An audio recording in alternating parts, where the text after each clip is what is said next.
SER Podcast. Emilio del Valle, bienvenido a La Hora Extra. Muchísimas gracias. Bueno, te hemos llamado porque estrenas en Mérida El viaje de Edipo en el Festival de Mérida, una obra que no es una simple adaptación del texto de Sófocles, sino que es una relectura contemporánea sobre Edipo Rey. ¿Por qué o qué te atravesaba para releer a Edipo con un contexto más familiar, por lo que parece, ¿no?, en esta obra? En realidad estamos visitando 4 piezas, las 4 piezas que contemplan la vida del ecosistema de Edipo, o sea, lo que es su ralea, su progenie, ¿no? Edipo Rey, Edipo en Colono, los 7 contra Tebas y Antígona. Hacemos una versión de toda esa trayectoria, desde que nos encontramos con Edipo en la dramaturgia hasta que perdemos a Antígona, que es prácticamente no es la última, queda Ismene, queda su hermana, que es quien va a contar. En la dramaturgia es quien cuenta esta historia. Es una historia que intenta reflexionar sobre esta tríada que es familia, poder y religión. Y claro, ahí casi construyendo esta especie de saga familiar que tú haces con estas 4 obras, no sé si buscabas que el espectador también hablara de algo que sigue siendo muy actual porque nos pasa a todos, ¿no? Que es, bueno, esto de la herencia o de la tragedia como una herencia que pasa de generación a generación, que esto lo hemos visto después en otros momentos trágicos de la historia, pero también sin grandes tragedias, cómo eso pasa de generación, los traumas pasan de generación en generación. Y algo más, cómo las generaciones se perpetúan en el poder y cómo la religión es cómplice de todo esto. Claro, pensamos que las cosas nos quedan 2500 años atrás y se nos olvida que este país en este país el modelo de Estado es una monarquía parlamentaria. Es decir, en este país la democracia es a medias. Votamos al presidente del gobierno, pero no al jefe del Estado. Y esto es una prueba, no solamente en este país, en la Europa occidental y, por supuesto, en una muy buena parte del mundo, el poder está controlado por familias. Sigue siendo controlado por familias de tiempo inmemorial. Familias que van generando herencia, el poder como herencia, ¿no? Esto me interesa mucho porque esta lectura política es tremendamente contemporánea. Tremendamente contemporánea y además, por ejemplo, estabas explicando esto y me venía a la cabeza Succession, esa serie de televisión que dicen que es shakespeariana y lo es, pero también tiene mucho del teatro clásico. Claro, es que es shakespeariana, o sea, claro. Tienes toda la razón, Pepa, es shakespeariana y por tanto Shakespeare, que bebe inagotablemente de fuentes muy anteriores a él, tenía la suerte de saber leer, cosa que les pasaba a muy poquitos. El bebé de todo esto, claro. O sea, y por supuesto, esa serie, Succession, es una serie tremendamente teatral. Podríamos convertirla no en una sitcom, sino, como diría, en una tragedy-com. Oye, y es curioso esto que insistas en lo del poder y cómo pasa de generación en generación y cómo se perpetúa y cómo eso modifica la forma en la que vivimos, porque Edipo se ha leído siempre, o las relecturas que quedan, ¿no?, es como esta tragedia casi solo familiar, ¿no?, donde solo lo íntimo y se dejaba lo político, que es la parte del poder, fuera, ¿no? Es curioso que se haya hecho esta relectura más importante, ¿no?, que esta relectura importante del poder se haya dejado. Vale, me imagino que esto va por barrios. A mí me interesa esto. Siempre me ha interesado esto desde todos los puntos de vista, cuando trabajo con textos clásicos y cuando además lo hago con Isidro Timón, que es la persona que escribe conmigo esta pieza a 4 manos. Nos interesa el aprendizaje que podemos obtener de algo que se ha escrito hace 2500 años y sigue interesando. ¿Por qué sigue interesando? ¿Por el valor arqueológico? No, sin duda no. Por el valor pasional, por el valor político.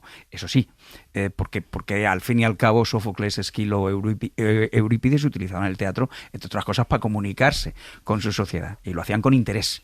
No lo hacían desinteresadamente, lo hacían siempre con interés. De hecho, en Edipo en Colono, Sófocles escribe esa pieza con 90 años y lo hace como un desagravio a una sociedad que le está maltratando en ese momento y como la última oportunidad que tiene de hacer un canto a su ciudad natal, que es Colono, ¿no? Y Edipo muere en Colono porque él va a morir en Colono, ¿no? Hay lectura política en todo esto, ¿no? Pero porque es una manera, nuestra manera también de atacar el hecho creativo, ¿no? Nos interesa ese punto de conexión con la sociedad a partir de la reflexión en torno a problemas comunes. Y háblanos del viaje que está en el título, ¿no? Si es el viaje de Edipo, es el viaje de Antígona, es el viaje de los espectadores. ¿Qué queríais evocar con el título de la obra? El viaje es transversal a la historia de la literatura y también a la historia de la literatura dramática. En Luces de Bohemia se cuenta la historia del descenso a los infiernos de Max Estrella, que es un viaje, no deja de ser un viaje alucinante. Mamet en Edmond casi lo copia, casi lo calca, desde la perspectiva de un solo personaje, pero casi lo calca, y es una constante. El viaje es alucinante porque te permite ver el comportamiento no solamente de un personaje, sino de un contexto concreto, te permite verlo con perspectiva. Y eso es enriquecedor, alimenta y genera un tipo de conflicto que nos ayuda a pensar que si el viaje empezó entonces, ¿cuándo acaba? Y eso nos trae hasta el hoy. Y convivir con la literatura clásica desde el hoy es un viaje alucinante. Y por ahí voy a seguir, porque la obra también habla de una epidemia, de gobernantes que tienen que hacer frente a ella, y claro, esto nos lleva a algo muy inminente, ¿no? Que hemos sufrido. Sí. Cualquier tragedia que pasa, hay resonancias, ¿no? De nuevo, otra vez más, la actualidad se mete en toda la obra. Claro, porque no son clásicos que llegan hasta hoy por casualidad. No, son transversales al tiempo por una razón, porque están muy bien hechos. Son maravillosos. Y tocan temas que se repiten sistemáticamente. Igual que la economía es cíclica, también la historia lo es. Los ciclos de la historia se repiten. Hay peste. Nosotros hemos pasado una pandemia. Esto es una evidencia. El que no lo quiera leer, que no lo lea. Pero eso está ahí. ¿Y qué ocurre cuando eso pasa? Bueno, en primer lugar, exigimos a nuestros gobernantes que den la cara. Hay algunos que lo hacen intentando buscar soluciones razonables y otros se van al templo. Es que se van al templo. Quiero decir, que es que se nos olvida que creo, no quiero equivocar el nombre, Jorge Fernández Díaz, está escrito, o sea, está publicado, es negro sobre blanco, compartía parte de sus decisiones con su padre espiritual. No está tan lejos del oráculo de Delfos. No está tan lejos, que por otra parte el oráculo era un espacio económico donde uno se iba a hablar con los dioses a través de los sacerdotes, por supuesto, porque los dioses no existen. Para eso estaban los sacerdotes. En realidad compartías las decisiones importantes con gente que te daba puntos de vista a cambio de economía. Y luego volvías y les hacías caso o no. Pero eso se trasladaba al pueblo como palabra de Dios. Por eso insisto en la triada de poder, familia y religión, porque van inseparablemente, van de la mano. Total, en Grecia y ahora. Y hablábamos del poder, pero también está la manipulación, está la verdad, que siendo una obra de teatro es curioso, ¿no? Cómo el teatro puede reflexionar, siendo una ficción y siendo una mascarada, cómo el teatro es uno de los lugares donde se está reflexionando últimamente sobre cómo contar la verdad, ¿no? Claro. En realidad no es últimamente, forma parte también de la historia del teatro, es un espacio de reflexión. Siempre es un espacio de reflexión. No entiendo cuando alguien me lo dicen, y yo admito el diálogo. Cuando me dicen el teatro no debe hacer política. No, el teatro no hace nada. El teatro es política porque la vida es política. Claro. No tiene el mero hecho de decirme que el teatro no debe hacer política ya es un punto de vista político. Es una cosa clarísima. El teatro es político clarísimamente y tiene que serlo y no pasa nada. Que sea político no implica que no sea creativo, no implica que no se haga arte. De eso ya se encargan fundamentalmente la pieza más valiosa del hecho teatral, la más importante, el verdadero show del teatro, que son las actrices y los actores. Oye, y la palabra memoria también aparece en el texto, ¿no? Los muertos que reclaman ser recordados, enterrados dignamente, eso también es parte de la tragedia griega. No sé si la memoria es también uno de los asuntos de esta obra. Claro, fundamentalmente en Antígona, claro. Uno de los temas de Antígona es la memoria. Y no lo digo yo, eso lo dice Sófocles. O sea, quiero decir que si les leemos, hagámoslo con una perspectiva más amplia que la puramente filológica o la puramente poética. Ambas existen, pero está la otra. O sea, Antígona está hablando de eso. Está hablando del conflicto entre la ley de la ciudad y la ley y la ley de los dioses. Está hablando del valor de saber dónde uno tiene que poner las flores frescas una vez al año. Para una religión, además, para una cultura, para una religión. O sea, no es palabra menor. Esto lo digo yo, que no soy creyente. O sea, quiero decir, el valor de saber... la prolongación del Lorca está en que no sabemos todavía dónde está. Y hasta que no sepamos dónde está, hay una parte del Lorca que seguirá siendo un mito. Dejará de ser un mito cuando lo sepamos. Y entonces colocaremos cosas y piezas en su sitio.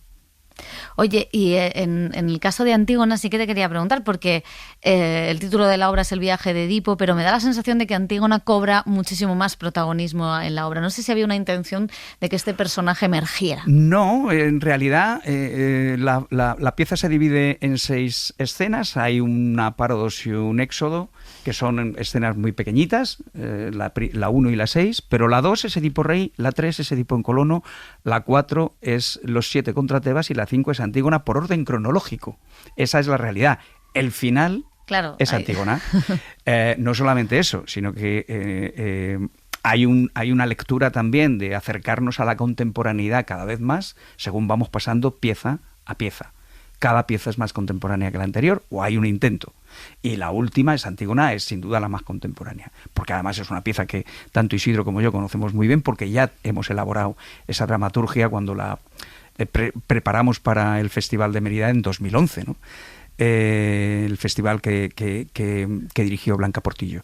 Y por tanto esa parte la teníamos avanzada, ¿no? Porque además es una dramaturgia que nos interesó especialmente porque coincidía con el 11M, que genera siempre mucha confusión, porque el 11M surge y de alguna manera está marcando el final de un gobierno socialista.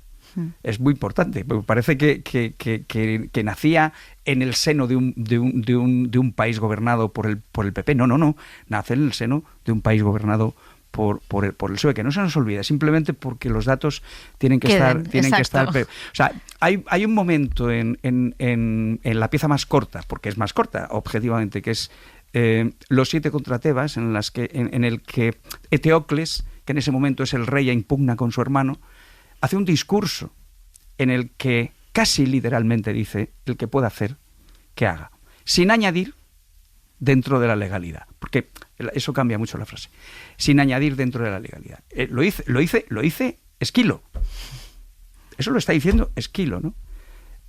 A veces cuando parafraseamos a los clásicos parece que estamos haciendo política. No, la está haciendo Esquilo, para que quede claro, ¿no? Oye, ¿y se escribe diferente para una pieza que se va a representar en un teatro como el de Mérida, en un festival? Sí, esto es muy personal, se escribe mejor. ¿Ah, sí? Nosotros sí. Escribes pensando en ese espacio, en esas distancias, en el hecho de saber que vas a poder hacer algo que el espectador va a ver en detalle, en el hecho de saber que te vas a relacionar con mucha gente. Si vamos a intentar tacharlo de marco incomparable, vamos a dejarlo en un espacio con una potencia histórica que transmite, que comunica, y a mí me parece muy inspirador. Para mí escribir para Mérida lo he hecho ya en 3 ocasiones y es un placer, o sea, me lo paso muy bien. ¿Para qué te voy a engañar? Te podría decir que es muy difícil. Para mí es difícil construir una casa o levantar una pared, porque no sé, pero mi oficio es este. Qué bien. Oye, claro, en las obras clásicas el coro tiene una presencia importante. ¿Cómo es en este caso? ¿Qué parte del coro o cómo habéis introducido el coro? Si os ayuda un poco a dar también un tono, porque entiendo que encontrar el tono también es complicado. Vale, es parte de la propuesta. No introducimos el coro, introducimos a los personajes. El coro es el que empieza. O sea, todo nace y todo muere en el coro. El coro está permanentemente presente, los personajes se van a un lado, se cambian una pieza y son personaje, se la quitan y vuelven al coro. El coro está presente permanentemente. El coro es el protagonista de la función. El coro traducido en términos de coro ciudadano no es un coro O sea, el coro es el pueblo. Es un coro ciudadano, me gusta el término ciudadano. Quiero decir, que recoge, que puede recoger todo, desde a un intelectual que trabaja como profesor de un instituto a una persona que trabaja en el campo. Es un coro ciudadano, es el coro que vota, que el voto que reflexiona y el coro que vota. Y en la propuesta, el objetivo es que ese coro, que está permanentemente presente, adquiera un protagonismo. Es la propuesta que vamos a hacer. O sea, no introducimos el coro, al revés. El coro empieza, introducimos a los personajes a partir del coro. Esa es la propuesta. ¿Y el tono?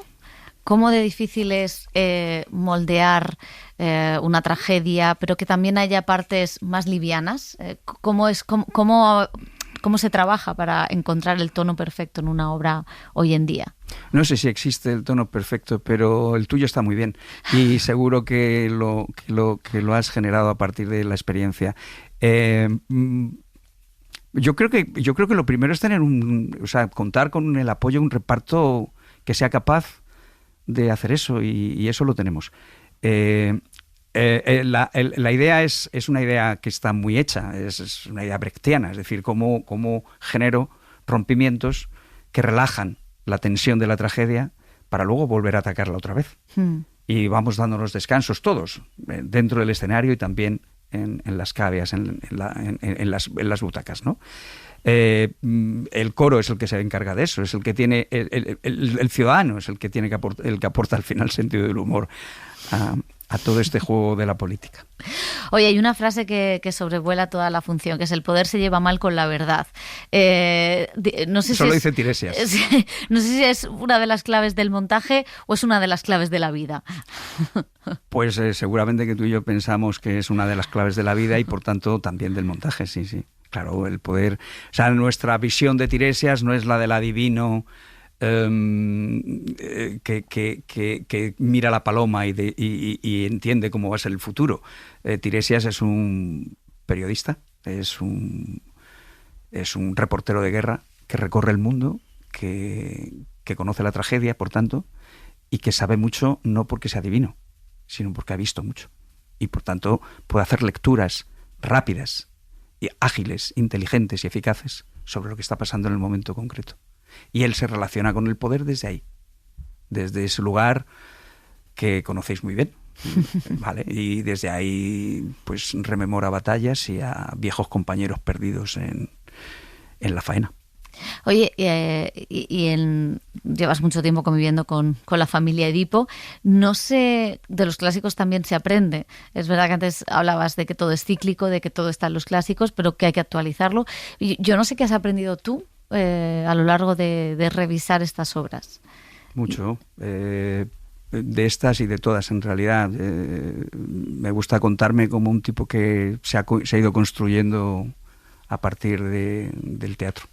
De los textos que leo, de los que hago, de los que hacen otros y otras, de la gente que he conocido, que no habría conocido si no hubiese decidido entrar en este mundo, y por supuesto también de los clásicos, insisto, porque son clásicos por algo, y son muy rápidos, o sea, los lees inmediatamente. Es muy difícil hacer mal, bueno, puede ser fácil hacerlo mal, pero hay 4 o 5 escenas de Medea que es muy difícil estropear porque están tan bien escritas. Están tan bien escritas. Y trabajan tan bien las pasiones. Shakespeare tira de ellos porque es un aprendiz de eso.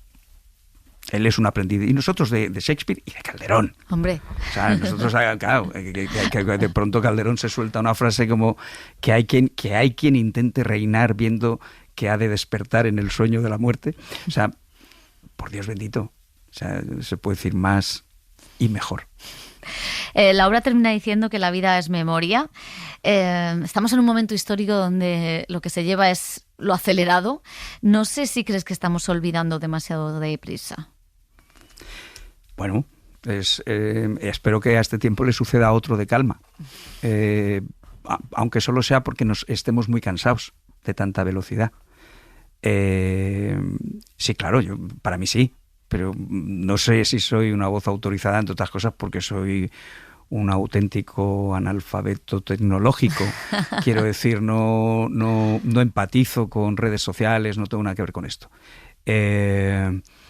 Pero veo a mi hija y yo se lo digo, no sé cómo no estás agotada, cómo no te agota. Entonces entiendo que en algún momento, como sociedad, vamos a estar cansados y el cuerpo nos va a pedir otro tempo, otra calma, otra manera de transitar.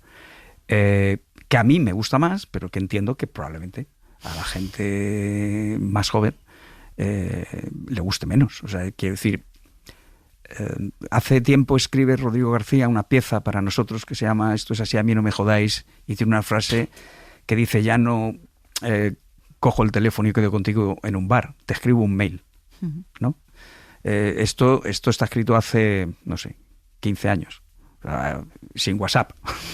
¿Sabes? Ahora mira. Claro, ir al cine, pues es un ejercicio heroico, porque por lo que me cuesta el cine tengo una plataforma en casa, o dos, en las que puedo ver todos los días películas a cascoporro y sin moverme de casa, con una pantalla de 70 pulgadas, sin moverme de casa, poniéndome el bocata o la cerveza o lo que me... A ver quién coño saca a ese tipo, a esa tipa del sofá y le dice que es más interesante irte a un cine, pagar 9 pavos, yo, si no hubiera solo otros 9 pavos, y luego tomarme una cerveza y convivir.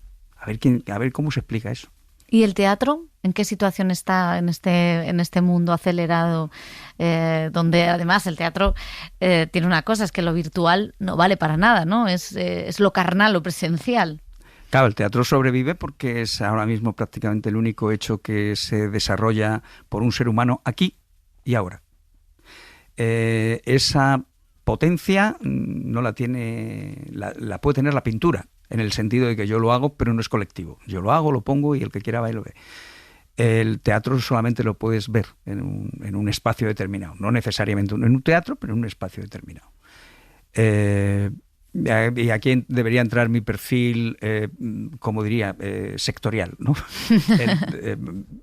Bueno, el teatro lleva viviendo un par de temporadas muy interesantes desde el punto de vista de públicos, ¿no? Al menos todos los espacios, las unidades de producción públicas, los teatros privados también están teniendo muy buenos números de ocupación y es muy importante. El que yo represento, que es el mediano y pequeño formato, vive mucho más que de las taquillas de la contratación, es decir, de la gira. Eso no está tan bien, ni muchísimo menos. Falta economía, falta decisión y falta que se llegue al acuerdo final y de una vez de que hay que incorporar el pequeño y el mediano formato contemporáneo de riesgo a las programaciones habituales, para que también el espectador conozca bien estas otras formas y que no les parezcan raras, sino que se incorporen con plena normalidad. En la crisis del 7 al 11, del 11 fundamentalmente, hay una caída presupuestaria brutal que nos afectó fundamentalmente al pequeño y mediano formato, y eso está sin recuperar. Estamos en ello, la Comunidad de Madrid se ha conseguido que vuelva a alcanzar los presupuestos, o sea, el umbral presupuestario que tuvimos en el 11, con todo el incremento del IPC de los años consecutivos, este año con 1 millón más, el año que viene con más economía, y en el 28 tendremos, por tanto, por fin habremos recuperado ese presupuesto para programación, ¿no? Porque durante todo este tiempo hemos tenido mucho menos dinero, y eso castiga fundamentalmente al pequeño y mediano formato. Es así, es así, porque las defensas del pequeño y mediano formato son los proyectos de política cultural, y la defensa del teatro más comercial, que en este país se hace teatro comercial de enorme calidad, pero las defensas son otras, son las cabeceras de cartel, etcétera, etcétera, los títulos. Cuando te estás defendiendo desde la creación, la cosa cambia. Pues Emilio, ha sido un placer. Que vaya muy bien en Mérida y nos vemos. Igualmente, muchísimas gracias. Para no perderte ningún episodio, síguenos en la aplicación o la web de la SER, Podium Podcast o tu plataforma de audio favorita.